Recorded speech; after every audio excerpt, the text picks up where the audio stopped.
crushing hammer. Ọ̀rọ̀ Ọlọ́run ó jẹ́ òòlù.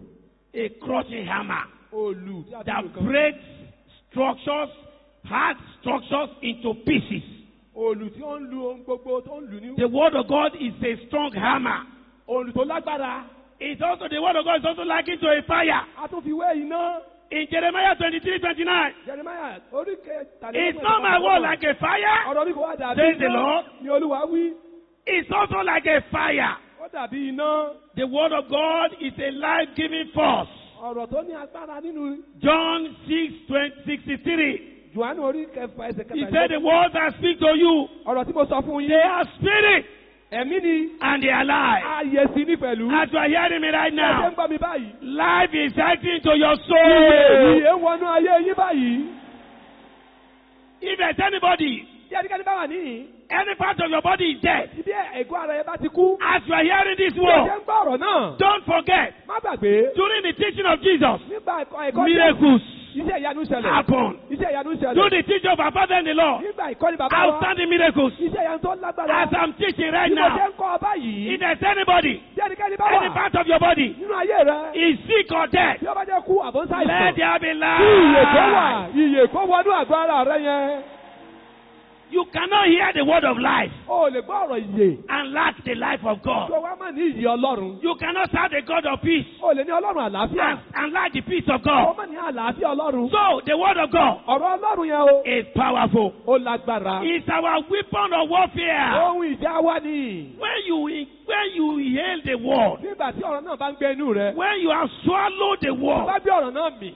when you have internalized the Tó word, bá ti ọ̀rọ̀ náà di ara and the fún ẹ. enemy comes, Ọ̀tá wá dé. what do you Kí say? ni ó sọ? It is written. Àsìkò pé. Just as Jesus used the word Bí Jésù ṣe lu ọ̀rọ̀ náà. to overcome the devil, Láti borí Sàtánì. to overcome the devil, Láti borí Èṣù. you also, Ìwọ pẹ̀lú. you can use the word of O God lè lu ọ̀rọ̀ Ọlọ́run. to overcome Láti borí. every challenge, every attack. Gbogbo ìpèníjà àti ìdojúkọ o lè lu Let me ọ̀rọ̀ say a Ọlọ́run. word to your life Láti now. sọ̀rọ̀ náà sínú ayé rẹ Every báyìí. arrow Gbogbo ìfà. shot against you, Tí a ta sí ọ. because the Bible says, Torí pé bẹ́ẹ̀ ni pé. he that doth the pit, Ẹni tó gbẹ̀yìn I o. go into it. Yóò jì sí. The arrow of the enemy, Gbogbo ọ̀tá ọ̀tá. back to the Wọ́n padà enemy. lọ kọlu ọ̀tá rẹ̀.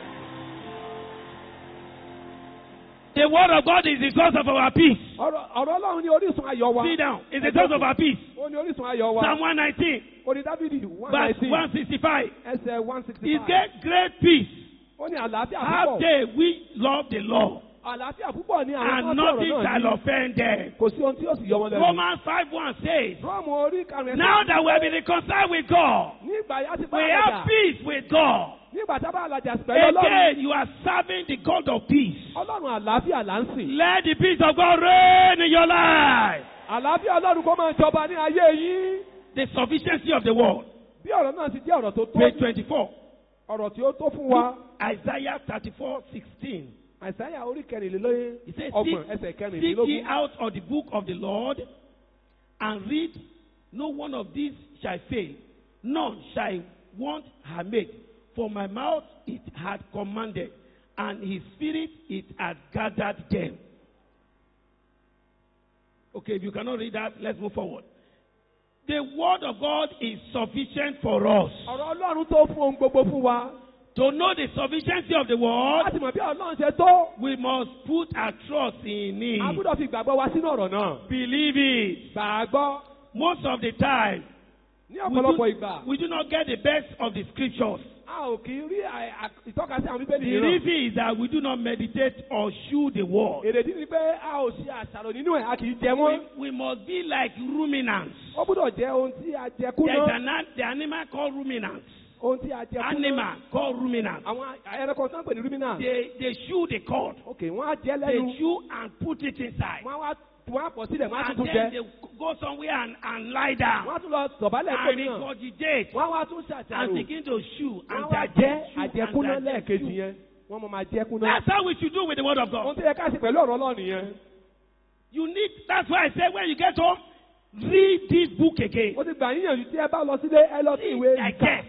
Kẹ jẹ́ dára àjẹkúná. Read a portion. Ó kà bí kan. Put it down. Gbé sílẹ̀. Pray over it. Gbàdúrà lórí ẹ̀. Reflect over it. Ronú nípa Take rẹ̀. another portion. Tún lọ bò mí. Read.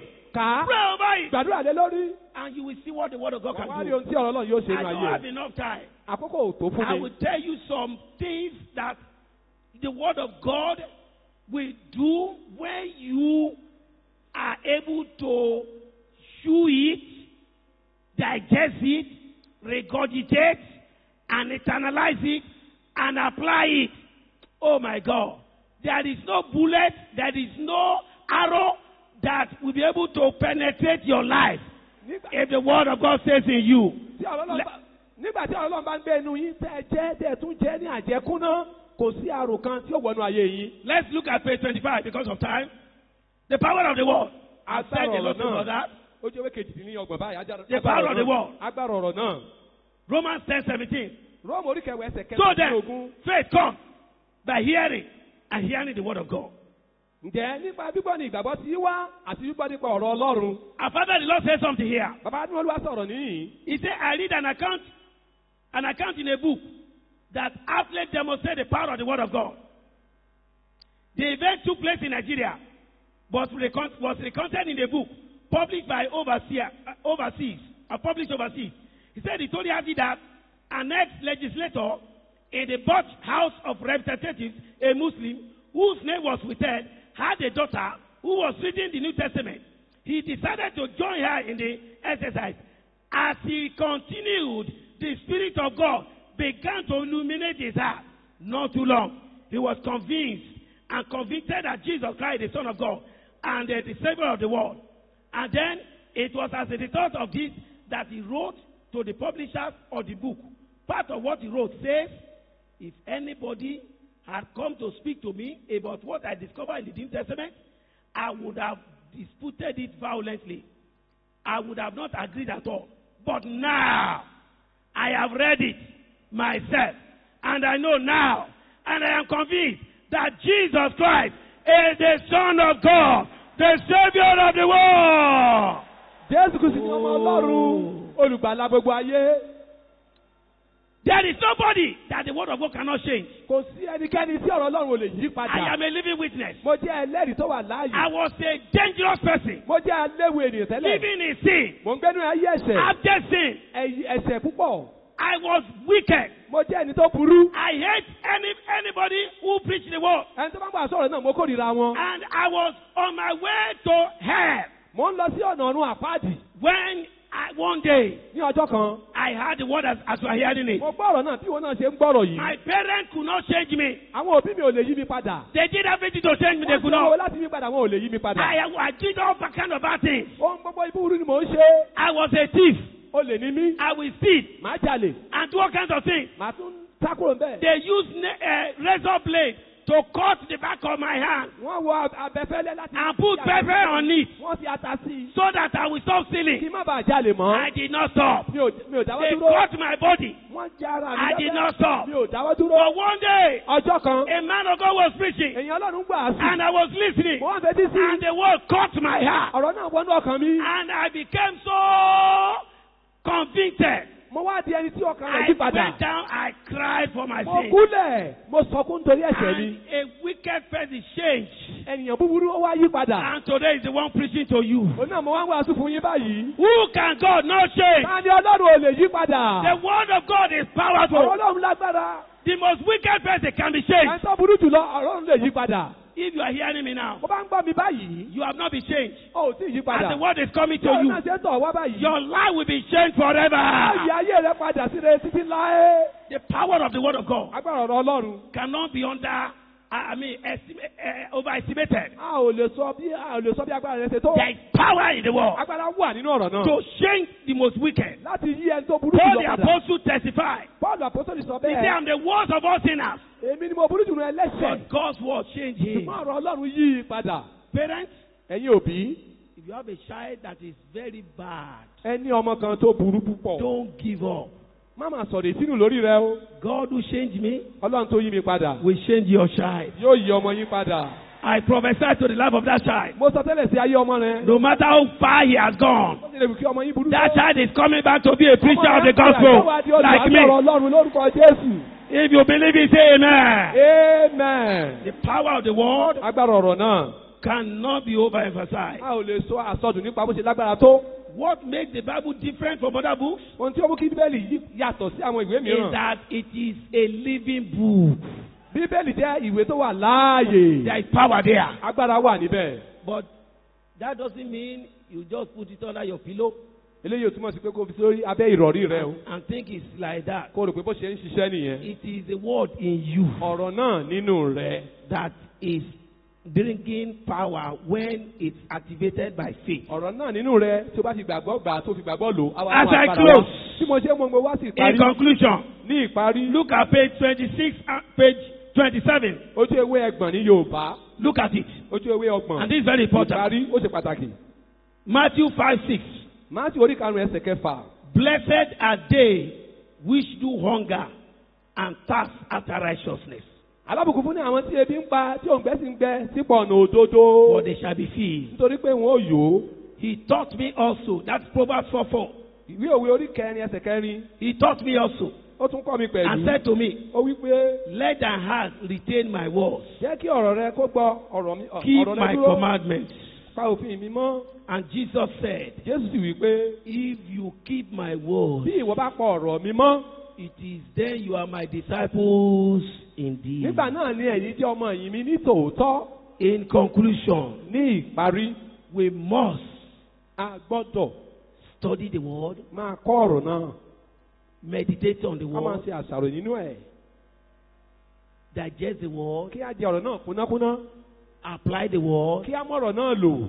live the word, Ká gbègbè ayé ọ̀rọ̀ náà. and demonstrate to the whole Ká world fi hàn gbogbo àgbáyé pé that we are a church a jẹ́ ìjọ with the word tí a ní ọ̀rọ̀ náà for the world. fún gbogbo àgbáyé. We are a church A jẹ́ ìjọ established by the word, tí ọ̀rọ̀ náà gbé kalẹ̀.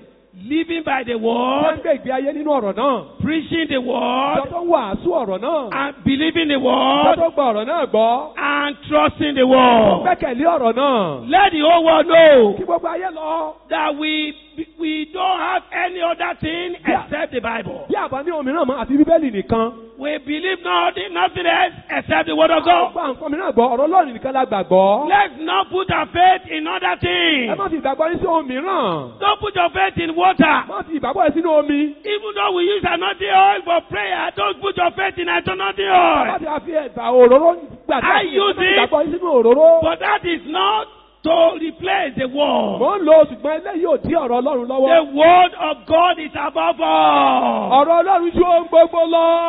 It's greater than Ó all. tóbi ju ohun gbogbo lọ. Stronger than Ó all. tóbi ju ohun gbogbo lọ. Higher than Ó all. ga ju ohun gbogbo lọ. God's word is God Ọ̀rọ̀ Himself. Ọlọ́run ni ọ̀rọ̀ Ọlọ́run ni ọ̀rọ̀ Let the náà. church rise up and shout Ẹ̀yẹ́ kí hallelujah. hallelujah.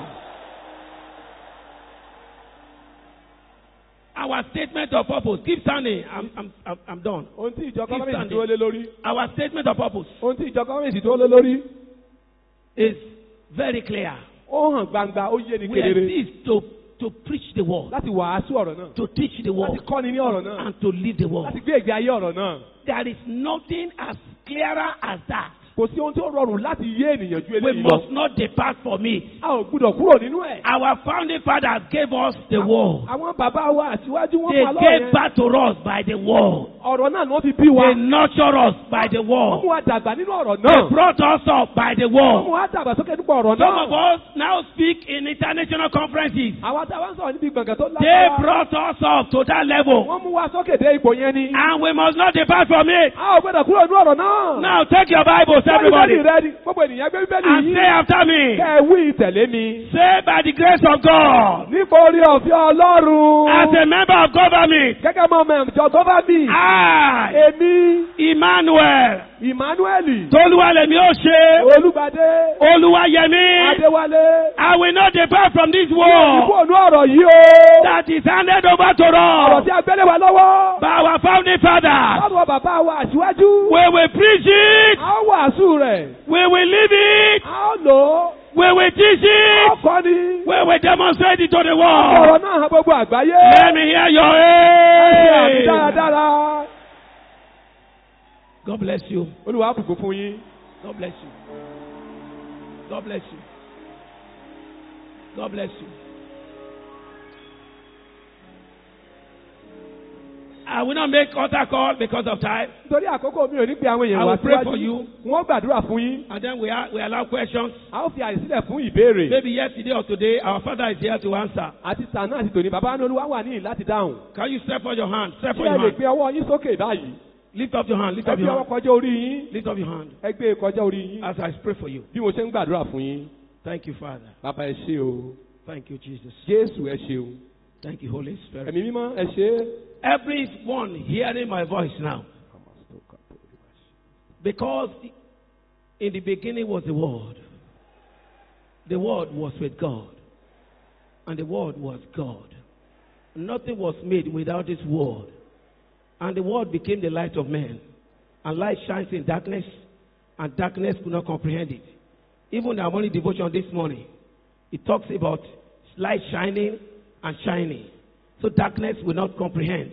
I declare by the word of the Lord, anywhere there is darkness in your life, as you have heard the word of light this morning, let darkness disappear.